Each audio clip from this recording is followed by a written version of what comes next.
नमस्कार, स्वागत है आपका प्रियाज वेज किचन में। आज मैं आपके साथ शेयर कर रही हूँ बहुत ही आसान सी बनने वाली गुजिया की रेसिपी, जिसे कि आप बिना सांचे के बनाकर तैयार कर सकते हैं। इतनी अलग डिज़ाइन की गुजिया मैं आपको बनाकर दिखाने वाली हूँ, जो कि आप बिना सांचे के भी बहुत ही आसानी से बनाकर तैयार कर लेंगे। गुजिया बनाने में बस वो गूँथने वाला जो प्रोसेस होता है, वहाँ पे आकर सबको थोड़ी परेशानी होने लगती है, लेकिन आज की ये वीडियो देखने के बाद वो भी परेशानी आपकी दूर हो जाएगी। तो चलिए फटाफट से हम वीडियो शुरू करते हैं। वीडियो शुरू करने से पहले बता दें कि वीडियो अगर यूज़फुल लग जाए तो वीडियो को लाइक करें, शेयर करें, और मेरे चैनल पे अगर पहली बार विजिट कर रहे हैं तो आप इसे सब्सक्राइब ज़रूर कीजिएगा। तो चलिए देख लेते हैं कि कैसे बनाने वाली हूँ और कौन कौन सी इंग्रेडिएंट मैं लेकर बनाने वाली हूँ। तो यहाँ पर हमने लिए हैं कुछ ड्राई फ्रूट।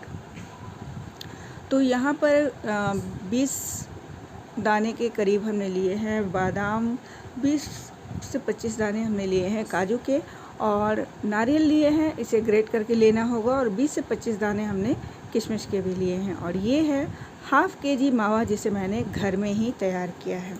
तो चलिए अब यहाँ पर ले लेते हैं मैदा, जिसे मैंने लिया है 1 किलो। तो 1 किलो मैदा हम इस्तेमाल कर रहे हैं। आप जिस भी अमाउंट में बनाना चाहते हैं आप उस हिसाब से बनाइएगा, लेकिन 1 किलो मैदे में मैं इसमें मोयन डाल रही हूँ। 50 से 60 ग्राम के अंदाज इसमें घी जाने वाला है।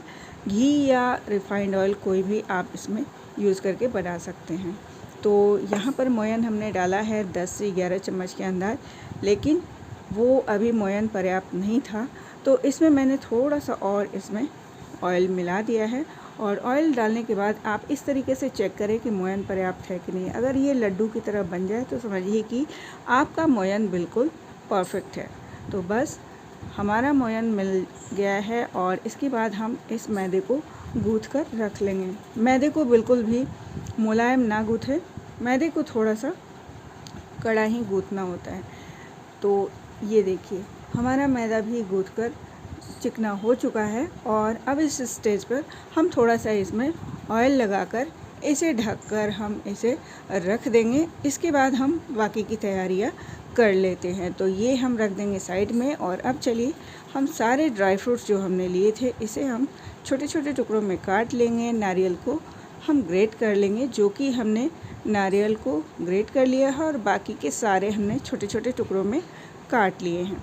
और अब इसके बाद हम चढ़ा देते हैं एक पैन, और इसमें डालेंगे हम 4 चम्मच देसी घी, और इसमें सारे काजू और बादाम कटे हुए जो थे इसमें डालकर, और साथ ही मैंने इसमें खीरा का बीज भी 3 से 4 चम्मच इसमें लिया है, जो कि इसे भी हम भून लेंगे। तो ये देखिए हमारा भूनकर तैयार हो चुका है। कोकोनट वगैरह सारा डालकर हम इसमें थोड़ा सा भून लेंगे, और भूनने के बाद इसे रख देंगे ठंडा होने के लिए। और अब वापस से इसी पैन में हम मावा डालकर इसे भून लेंगे। घर का बना हुआ मावा है, इसलिए बहुत ज़्यादा इसे भूनने की ज़रूरत नहीं है। मैंने इसे पूरी तरह से तैयार ही कर लिया है, लेकिन बनाने से पहले एक बार इस प्रोसेस को करना बहुत ज़रूरी होता है, क्योंकि जब भी हम गुजिया बनाते हैं तो ये अगर प्रोसेस हम किए रहते हैं, मावा भून लेते हैं, तो उसकी लाइफ थोड़ी बढ़ जाती है और ये जल्दी ख़राब नहीं होता है। तो बस अब मावा भुनने के बाद सारा भुना हुआ ड्राई फ्रूट्स भी इसके अंदर मिलाकर हम एक दूसरे बर्तन में ट्रांसफ़र कर देंगे, ताकि ये ठंडा हो जाए। तो इसे हम फैलाकर अच्छे से ठंडा कर लेंगे। जब ये पूरी तरीके से ठंडा हो जाए तो हम इसमें ये शुगर मिला देंगे। तो शुगर को मैंने इलायची के साथ मिक्सी जार में डालकर पीस लिया है। तो इस हाफ़ केजी मावा में मैंने लिया है 100 ग्राम के अंदाज चीनी इसमें मैंने डाला है। आप मीठा अपने टेस्ट के अकॉर्डिंग कम या ज़्यादा कर सकते हैं। तो मैंने इसमें 100 ग्राम ही डाला है। तो अब वापस से मैदे को मिलाकर हम इसे अच्छे से बेल लेते हैं। मैदे को मिलाकर एक बड़ी सी लोइया लेकर और हम इसे बेल लेंगे। बेलने के बाद आप कटोरी या ग्लास से इस तरीके से एक बड़ी सी रोटी की तरह बेल कर और आप इसे ग्लास या कटोरी से इसे छोटी छोटी पूरियाँ इसके काट कर निकाल लीजिए, जैसे कि मैंने निकाल लिया है।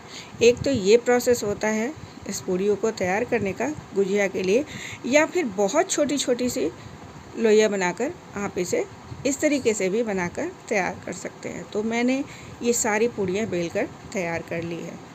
तो जो भी आसान लगे आप उस मेथड को अपनाइएगा। तो चलिए अब हम चलते हैं स्टफिंग की तरफ। तो हम पूरी के किनारों पे थोड़ी पानी लगाकर और इसके बाद इसमें हम स्टफिंग डालेंगे। स्टफिंग डालकर हम इसे गूँथ लेंगे। तो चलिए हम दिखाते हैं, थोड़ा नज़दीक से दिखाएंगे हम आपको, ताकि आपको भी आसानी हो कि जो हमने गूँथे हैं वो कुछ इस तरीके से गूँथ कर हमने तैयार किए हैं। तो ये आप इसे गूँथते हुए शायद आप देख नहीं पाए होंगे, तो मैं इसे थोड़ा नज़दीक से दिखाती हूँ। अब दोनों किनारों को मिलाकर इसमें स्टफिंग डालकर दोनों किनारों को मिलाकर अच्छे से चिपकाएं। इस छोर से उस छोर तक आप इस तरीके से लगातार मोड़ते हुए और नाखून से कट मार्क लगाते हुए आप इस किनारे से उस किनारे तक इसी तरह से जाए। अब मैं थोड़ा सा स्लो करके दिखाती हूँ। ये देखिए, पीछे से आगे की ओर ले जाते हुए मोड़ें और इसके बाद जब मोड़कर दूसरा परत जब हम उठाते हैं तो इससे नाखून से कट मार्क लगाते जाएं, तभी ये ऊपर वाले नुकीले डिज़ाइन आप बना पाएंगे। तो ये देखिए, मैंने इसीलिए धीरे धीरे गूँथ कर दिखाई है कि शायद आपको समझ में आ जाए। तो मुझे उम्मीद है कि आपको ये देखकर समझ में आई होगी कि ये देखिए, आगे से ये बिल्कुल चोटी की तरह बनी है और ऊपर से ये जो बिल्कुल नुकीली सी बनती है ना, ये तलने के बाद भी बहुत सुंदर दिखती है। तो आप भी बिना सांचे के इस तरीके से गूँथ कर बनाकर तैयार कर सकते हैं। ये बहुत ही आसानी से आप बनाकर इसे तैयार कर लेंगे। देखा ही होगा कि इसे बनाना बिल्कुल भी मुश्किल नहीं है। आप बस ध्यान दीजिएगा कि मैंने कैसे किया है, तो आप इसे बहुत ही आसानी से बना लेंगे। तो अब हम गैस के ऊपर चढ़ा देंगे पैन और इसमें हम ऑयल को अच्छे से गर्म कर लेंगे। इसके बाद आँच को बिल्कुल धीमी करके और इसमें हम सारी गुजिया को बहुत ही धीमी आँच पर क्रिस्प होने तक हम इसे तलकर तैयार करेंगे। तो इसे हम ऐसे ही चम्मच से इसे हिलाते हुए जब तक कि ये गोल्डन ब्राउन ना हो जाए, हम इसे इसी तरीके से तलकर तैयार कर लेंगे। तो सारी गुजिया को हम इसी मेथड से तलकर तैयार कर लेंगे। क्योंकि ये बहुत खस्ता है तो इसे पलटते वक्त थोड़ा सा ध्यान रखिएगा कि ये अगर लग जाएगा चम्मच तो वो टूट भी सकते हैं। तो बहुत ही सावधानी से धीमी आंच पर सबसे पहले आपको तेल को अच्छे से गर्म करना होगा और इसके बाद धीमी आंच पर इसे तलना होगा। तो ये लीजिए, ये दूसरे बैच वाली भी हमारी गुजिया तलकर बिल्कुल रेडी हो चुकी है।